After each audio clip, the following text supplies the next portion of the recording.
विराट कोहली सिर्फ एक नाम नहीं है, सिर्फ एक क्रिकेटर नहीं है, सिर्फ भारत के सबसे बड़े बल्लेबाज नहीं है। ये एक इमोशन है हर एक हिंदुस्तानी के लिए, जिन्होंने हमें सिर्फ क्रिकेट से प्यार ही नहीं कराया, मगर इतने सालों से हमेशा अपनी एज ऑफ द सीट पे रखा कि अगर विराट कोहली अभी खेल रहे हैं तो मैच में जान बाकी है। विराट कोहली आउट हो गए तो शायद हमारे जीतने की उम्मीद भी उनके साथ चली गई। पर जब वो इतनी पावर होल्ड करते हैं ना हमारे ऊपर, तो शायद भारत के वर्ल्ड कप जीतने की खुशी में भी इतना दुख हमें मिल सकता है अगर वो उसी मैच में अपनी रिटायरमेंट भी अनाउंस कर दे। इतने सालों से हमने जिनको बड़े होते हुए क्रिकेट खेलते देखा, उन्होंने सिर्फ हमें क्रिकेट से प्यार नहीं कराया, मगर लाइफ को जीने का एक अलग ही तरीका दिखाया कि कैसे आप अगेंस्ट ऑल ऑड्स जाकर आप कुछ भी अचीव कर सकते हो। अगर आप दुनिया के शायद सबसे गिफ्टेड इंसान नहीं हो, मगर मेहनत से कुछ भी अचीव हो सकता है। ऐसी ही कुछ इनिंग्स और ऐसे ही कुछ एग्जांपल्स ना उन्होंने टी20 क्रिकेट में 2012 से 2024 तक हमारे लिए सेट करके दिए। और अब जब वो टी20 क्रिकेट से रिटायरमेंट ले रहे हैं ना, तो मुझसे रहा ही नहीं गया कि मैं कुछ ऐसी इनिंग्स के बारे में बात करूं जहां से मैंने वो सब सीखा उनसे कि कैसे जब आप एकदम एक कॉर्नर में पुश हो चुके होते हो तो वहां से अपने आप को और अपनी टीम को निकाल कर जिता कैसे सकते हैं। इस वीडियो में हम बात करने वाले हैं विराट कोहली की टॉप 5 टी20 इंटरनेशनल नॉक्स की, जिसमें मोस्टली मैं वर्ल्ड कप की कुछ इनिंग्स पिक करूंगा, क्योंकि वर्ल्ड कप जैसा इवेंट हम सब जानते हैं कितना वैल्यूएबल है हमारी कंट्री के लिए। तो ऐसी हम सबकी कुछ कहानियां हैं उनकी हर एक नॉक से जुड़ी हुई, तो उनकी इनिंग्स के बारे में बात करेंगे और हमारी कुछ जो पर्सनल स्टोरीज उस इनिंग्स से जुड़ी हुई होती हैं कि तब हमारे क्या थॉट्स थे, क्या फील कर रहे थे, बिलीव कर भी रहे थे या नहीं कर रहे थे। तो हम नजर डालते हैं विराट कोहली की टॉप 5 टी20 इंटरनेशनल इनिंग्स की, जहां पर हम सबकी अपनी अपनी जो अलग अलग कहानियां है ना, उसको थोड़ा रेमिनिस करेंगे और रिलिव करेंगे अपने उन इमोशंस को जो हम उस टाइम पर फील कर रहे थे। नंबर 5 में मैं जिस इनिंग की बात कर रहा हूं ना, ये सिर्फ मेरे लिए नहीं पर हर विराट कोहली के फैन के लिए, पूरे हिंदुस्तान के लिए बहुत ही रिलीफ से भरी इनिंग्स थी, क्योंकि जितने सालों से हमने विराट कोहली को उनकी एनिमेटेड सेलिब्रेशन से जाना है एक सेंचुरी के बाद, वो सेलिब्रेशन देखे हुए हमें 1021 दिन हो चुके थे। मैं उसी फेज की बात कर रहा हूं जहां 3 साल तक विराट कोहली की कोई सेंचुरी नहीं आई थी, और फाइनली वो सेंचुरी हमने देखी थी अफगानिस्तान के अगेंस्ट एशिया कप में, जहां भले ही इंडिया वो एशिया कप से बाहर हो चुकी थी, बट बाहर होने के बाद भी उनका जो मैच अफगानिस्तान से था, वहां हमें ये ऐसा मोमेंट मिल गया जिसका हमें लगभग 3 सालों से इंतजार था। ये विराट कोहली की वो इनिंग्स है जहां पर उन्होंने 61 बॉल्स में 100 रन लगाए थे, इंडिया को 212 रन के टारगेट तक पहुंचाया था। पहले इंडिया बैटिंग कर रही थी और वो चेहरा याद होगा सबको विराट कोहली का, वो सेंचुरी के बाद उन्होंने एक वो पुल शॉट मार के 6 मारा था जिससे उनकी सेंचुरी कंप्लीट हुई थी। और किसी को भी ना उम्मीद नहीं थी कि विराट कोहली की टी20 क्रिकेट में सेंचुरी आएगी। हम लोग एक्सपेक्ट कर रहे थे कि यार विराट कोहली की सेंचुरी इतने सालों से नहीं आ रही, इतना टाइम हो गया, इतने मैच हो गए, तो शायद टेस्ट क्रिकेट में उम्मीद है कि टाइम ज्यादा होगा, वहां पर कोई स्ट्राइक रेट का प्रेशर नहीं, जल्दी खेलने का प्रेशर नहीं, बॉलें भी बहुत सारी मिलेगी, या शायद ओडीआई क्रिकेट में मिल जाएगी। और बहुत बार वो क्लोज भी आए, 70-80, 60-70-80 को टच करते थे। मगर उसके बाद जब हमने टी20 क्रिकेट में, जहां पर हमें लीस्ट एक्सपेक्टेड थी एक सेंचुरी आनी, वहां विराट कोहली ने अपनी पहली टी20 इंटरनेशनल सेंचुरी लगाकर वो गिफ्ट दिया सब फैंस को कि 70 सेंचुरी जो उनकी पूरी हो गई थी, ये 71st सेंचुरी का जो हमें वेट था वो फाइनली हमें उस दिन मिल गया था। इस इनिंग के बाद ना विराट कोहली ने एक बात कही थी कि जब उन्होंने वो 100 रन बना दिए, उनको तब रियलाइज हुआ कि बस इतना ही करना था मुझे, मतलब इसी के लिए इतना शोर मच रहा था, इसी के लिए मैं अपने हेड में इतना ज्यादा सोच रहा था, इतना शायद मेंटली डिस्टर्ब था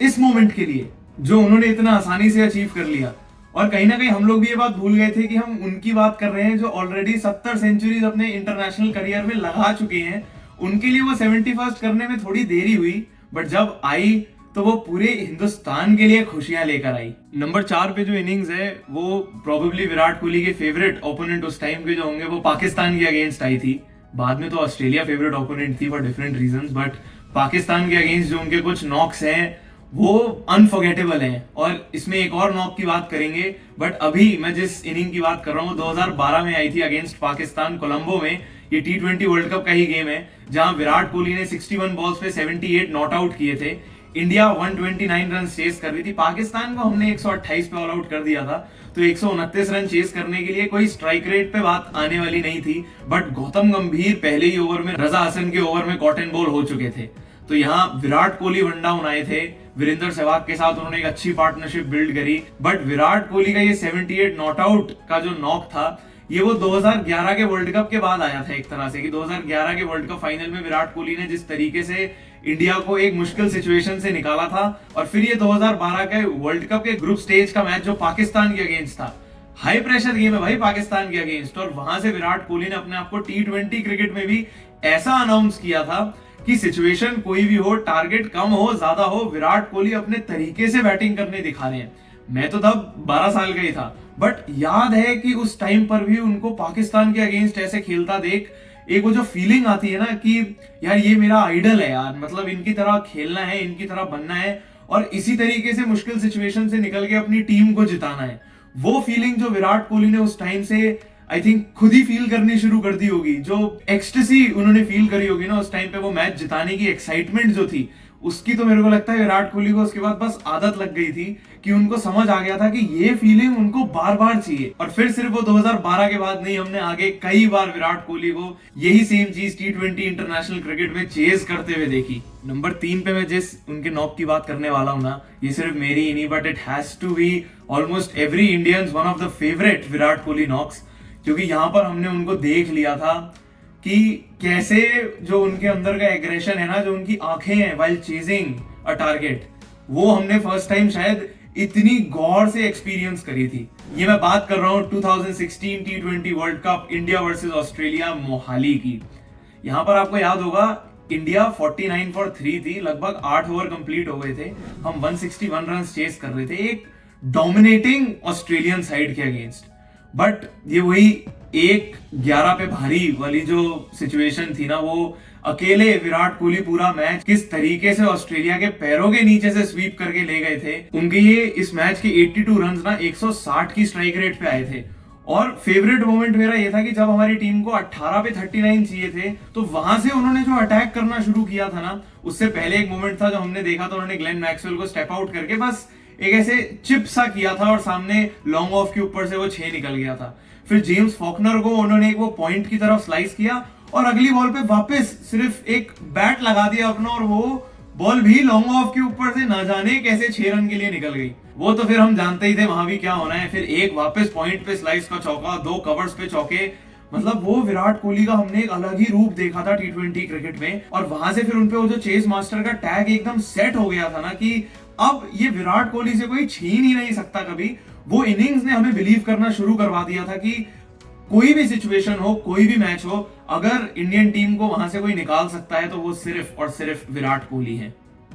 वहां मेरे को याद है कि कमेंटेटर ने ये बात करी थी, ये बहुत फेमस एक क्लिप भी है जहां पर वो बोलते हैं look at Virat Kohli, look at his eyes, और वो मोमेंट हम में से कोई कभी भूल ही नहीं सकता, क्योंकि वो आंखें सबको याद है कि वो किस तरीके से उनका फोकस था, किस तरीके से उनकी डिटर्मिनेशन थी बस इंडिया को वो टारगेट चेस कराने की। और उस दिन ऑस्ट्रेलिया की टीम कोई हल्की नहीं थी, वहां जॉश हेजलवुड थे, नेथन कुल्टर-नाइल थे, जेम्स फॉकनर थे, एडम जैम्पा थे, शेन वॉटसन थे, बट उनके अगेंस्ट इकलौते विराट कोहली थे। नंबर 2 पे मैं विराट कोहली के जिस नॉक की बात करने जा रहा हूं ना, उसके लिए आपको ईसा गुहा की बाउंड्री लाइन से एक स्टेटमेंट याद दिलाता हूं,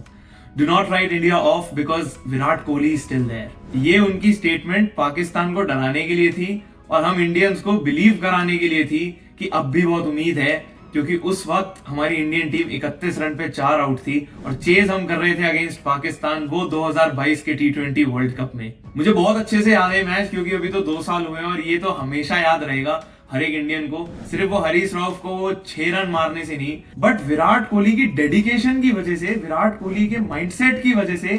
कि क्या सोच रहे होंगे वो उस टाइम पे कि टीम 31 रन पे 4 आउट है और क्या करे वो वहां से अपनी टीम को निकालने के लिए, क्योंकि भले सामने उनके साथ हार्दिक पांड्या बैटिंग कर रहे हैं, बट 31 रन पे आप 4 आउट कर रहे हो। वहां नसीम शाह, शाहीन अफरीदी सब पता नहीं उस दिन क्या आग उगल रहे थे, हरीश रऊफ, और अब आप अकेले हो वहां पर। MCG का इतना बड़ा ग्राउंड, वर्ल्ड कप का गेम, इंडियन क्राउड भी उतना ही, पाकिस्तानी क्राउड भी उतना ही, वहां 11 पाकिस्तान के प्लेयर्स आपके ऊपर चढ़े हुए हैं और 31 रन पे आप ऑलरेडी 4 आउट हो। वहां पर गेम ऑलमोस्ट खत्म हो चुका था, पर हो ही नहीं सकता था जब तक विराट कोहली वहां खड़े हैं। और शायद ये एक ऐसा गेम था जहां मैं सोच चुका था कि शायद ये नहीं हो सकता यार, मतलब 31 पे 4 आउट हो गए हैं और 160 रन चेस करने हैं, 7-8 ओवर ऑलरेडी हो चुके हैं, कैसे होगा। अब बात बस यही थी कि जो नहीं हो सकता वो विराट कोहली आपको करके दिखाएंगे। और ये जो मैं शुरू से बात कर रहा था ना कि जो एक इमोशंस जो विराट कोहली ने फील कराए हैं, वो पीक कर गए थे इस गेम के बाद, क्योंकि जब हमें 28 रन भी चाहिए थे ना सिर्फ 8 बॉलों में, वहां से भी इंटरनेशनल क्रिकेट में एमसीजी के बड़े ग्राउंड में इंटरनेशनल बॉलर्स के आगे ये कहां बनते हैं, कौन बनाता है आज की डेट में। बट वो बने तो बने, पर वो पहला जो छक्का मारा हरीश राउफ को, सामने थोड़ा सा रूम बना के सामने बैकफुट से सीधा छक्का, अनरियल। और वो सिर्फ विराट कोहली का हरीश राव को 6 नहीं था, पूरे हिंदुस्तान को 2022 की दिवाली का गिफ्ट था। इस गेम में विराट कोहली का सिर्फ माइंडसेट ही नहीं, विराट कोहली की स्मार्टनेस भी दिखाई दी थी।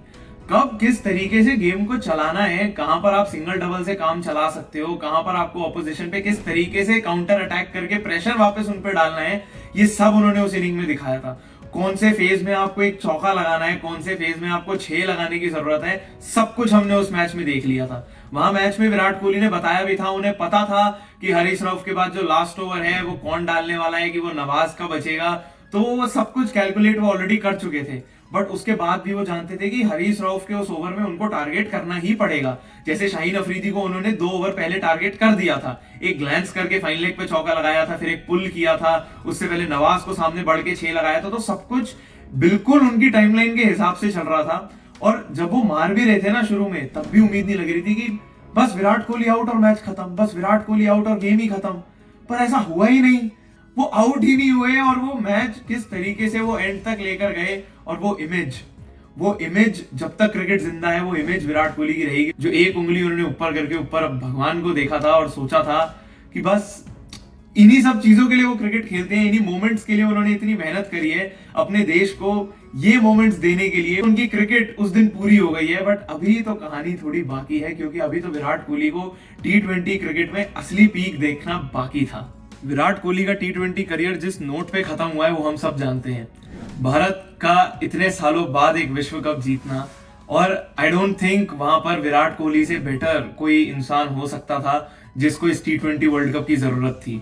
क्योंकि विराट कोहली ने 2012, 2014, 2016 हर T20 वर्ल्ड कप में हमें जो करके दिखाया है अपने दम पर, वो ये गिफ्ट था मेरे हिसाब से विराट कोहली का अपने लिए, कि वो ये जीत और ये वर्ल्ड कप डिजर्व अपने लिए करते हैं सबसे ज्यादा।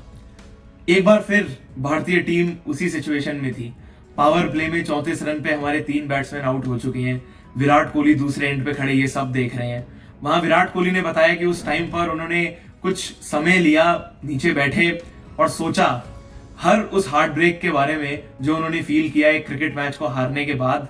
उन्होंने सोचा वो सेम फीलिंग्स को वो एक्सपीरियंस नहीं करना चाहते, वो चाहते ही नहीं कि उनको उस दौर से फिर से गुजरना पड़े। उसके लिए विराट कोहली ने क्या किया, जहां पूरे वर्ल्ड कप वो एक इंटेंट से खेलते आ रहे थे, फेल होते जा रहे थे, बट उन्हें कोई फर्क नहीं पड़ रहा था क्योंकि टीम जीत रही थी। वो बात उन्होंने बाद में भी बताई कि उनको समझ आ गया था कि इस टाइम टीम को क्या जरूरत है। उन्हें सिर्फ अपने अंदर झांक कर वो गेम निकालना था, वो प्रैक्टिस निकालनी थी। उनकी मसल मेमोरी एक्टिवेट कुछ इस तरह हुई कि भले उनके पहले 48 रन 45 बॉल्स में आए हों, मगर उस वर्ल्ड कप फाइनल में उनकी अगले 28 रन सिर्फ 14 बॉलों में आए, जिसकी वजह से हमारी इंडियन टीम वो 176 के टारगेट तक पहुंच पाई, जिसमें से 76 विराट कोहली के रन थे। कितना आसान होता ना हर किसी के लिए ये बोलना कि इंडियन टीम फाइनल में हार गई क्योंकि विराट कोहली ने पूरे टूर्नामेंट रन नहीं बनाए। जहां उनसे एक फाइनल में रन करने की उम्मीद थी, उन्होंने वहां भी कुछ नहीं किया। पर यही विराट कोहली की क्वालिटी है कि जब आप उनको ऐसे कॉर्नर में धकेल दोगे तो वो वहां से कैसे निकलना है वो हमको नहीं पूरी दुनिया को दिखाएंगे।